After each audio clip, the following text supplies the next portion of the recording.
ভগবানকে পেয়েও আমরা সবাই তাকে হারিয়ে ফেলেছি। সবাই কাছে আছে তো আমরা কি করছি?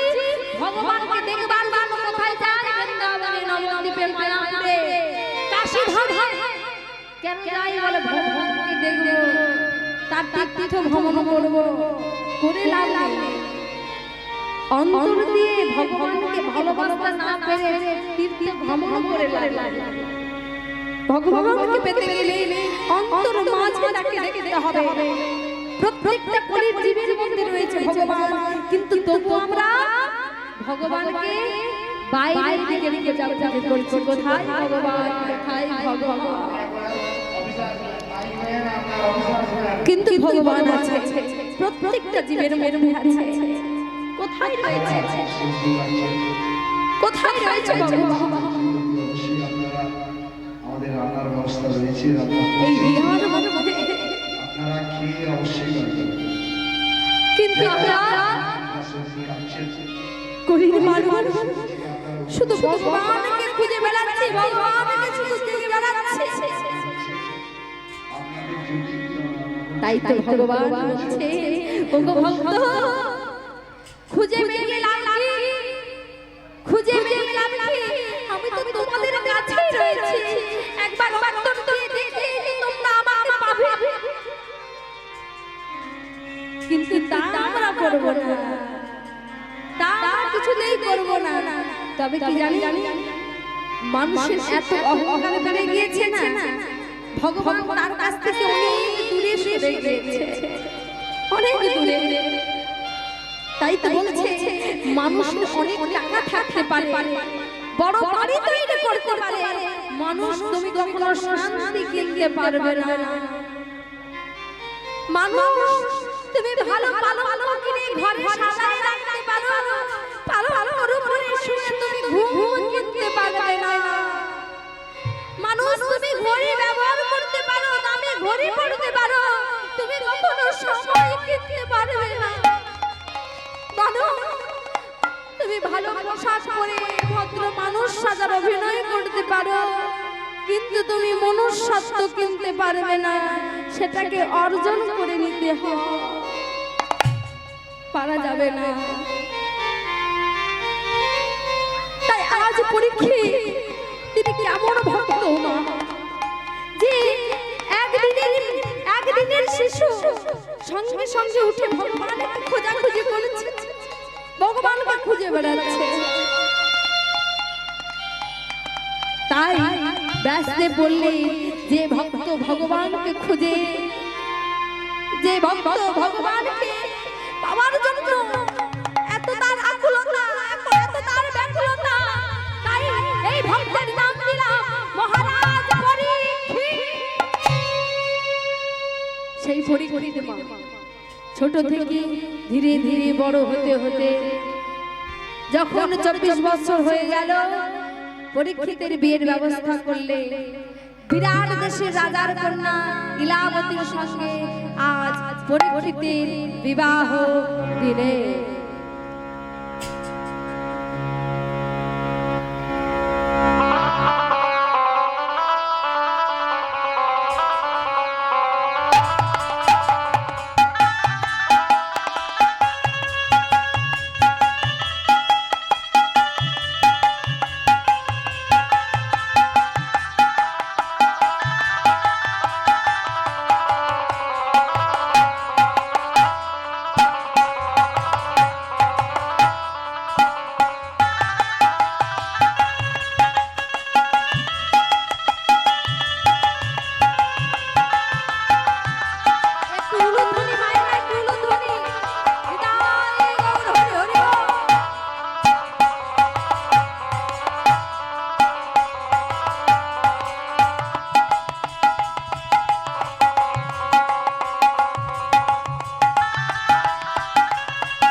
বিবাহ সমাপ্ত হয়ে গেল। দেখতে দেখতে কিছুদিন পর পঞ্চপাণ্ডব দাদু ডাক দিলে কাকে? পরীক্ষিতকে। পরীক্ষিত এসো। দাদু আমায় ডেকেছো? হ্যাঁ ডেকেছি। কেন? এই যে বিয়ে দিলাম, বিয়ে দিয়েছি তো, তবে তোমাকে এবার কিছু দায়িত্ব নিতে হবে। দায়িত্ব নিতে হবে। আমরা তো আর বেশি দিন বাঁচবো না, এবার আমাদের সরকার গ্রহণ করতে হবে। স্বর্গে যাওয়ার আগে তোমাকে রাজনীতির কথা শিখিয়ে পড়িয়ে দিতে চাই।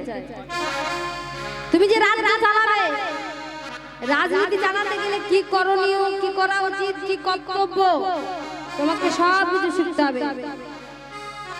তবে আমি যা যা বলবো তা ঠিক ঠিক পালন করবে। করবে তো? বাহ। তবে রাজনীতির কথা আমি তোমাকে বলে দিচ্ছি, তুমি মন দিয়ে শোনো। এবার রাজনীতির কথা কিছু শোনো সাবধানে।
ভাবিয়ে পালিবে প্রজাগণে। তুমি রাজা, তুমি রাজা হবে, আর প্রজার হবে তোমার সন্তান। রাজা মানে পিতা, বুঝতে পেরেছো তো? পিতা যেমন সন্তানদের ভালোবাসে, ঠিক তেমনি তুমিও প্রজাদের সন্তান স্বরূপ ভালোবাসবে। পরদ্রব্য লোভ করবে না, পরস্ত্রীদের মায়ের সমান পুজো করবে। কলিযুগে হচ্ছে তো পরস্ত্রীদের মায়ের সমান পুজো করা। আর যারা খেতে পাবে না তাদের খেতে দেবে, যারা বস্ত্র পাবে না তাদের বস্ত্র দেবে। দেখাশোনা করবে। দায়িত্ব আজ থেকে তোমার হাতে তুলে দিলাম। তুলে দিয়ে পঞ্চপাণ্ডব স্বর্গারোহণ করলে। একদিন দুদিন যাওয়ার পর আজ রাজা কি করেছে? সানসের শুদ্ধ বাসন পরিধান করে ঘোড়ার পিঠে চেপে আজ রাজ্য পরিদর্শন করতে চলেছে। আর বদনে গাইছে, কি গাইছে? সেই নাম, সেই মধুমাখানা, সেই কৃষ্ণ নাম। কৃষ্ণকে সব কৃষ্ণ কে সব সুধা মাখা এই না